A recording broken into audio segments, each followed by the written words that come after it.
Just finished taping another episode of the Soul Goals podcast. If you haven't checked it out, you should. It's a good one. I want to talk to you about the subject we spoke about today with my guest. It's redirection and what that looks like in our lives. Specifically, let me share a little bit about where I started out. I was a singer. That was what I did since I was 8 years old. I was going to be the next country music phenomenon, right? Life had other plans, lots of different redirection moments for me. And yeah, a lot of tears, a lot of angst, a lot of anger, a lot of sadness, but also a lot of joy when I stepped into the fact that redirecting doesn't always mean bad. It doesn't always mean it's going to be a detriment to you. Usually it ends up with a season of life that we never knew we really needed, and that can be super positive for us. So for me, becoming a voiceover actor made such a big difference in my life versus just being a singer.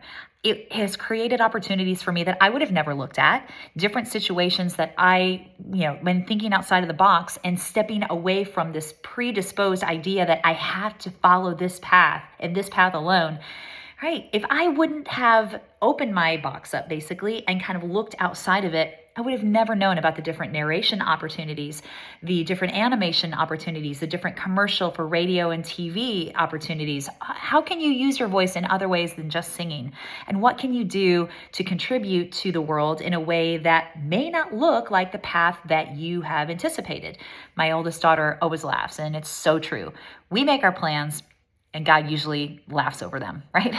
Because ultimately we have to surrender, and we can fight it as a trout swimming upstream, or we can just dive in and go with the flow and trust that it's going to be okay and that our redirection is beautiful in the end.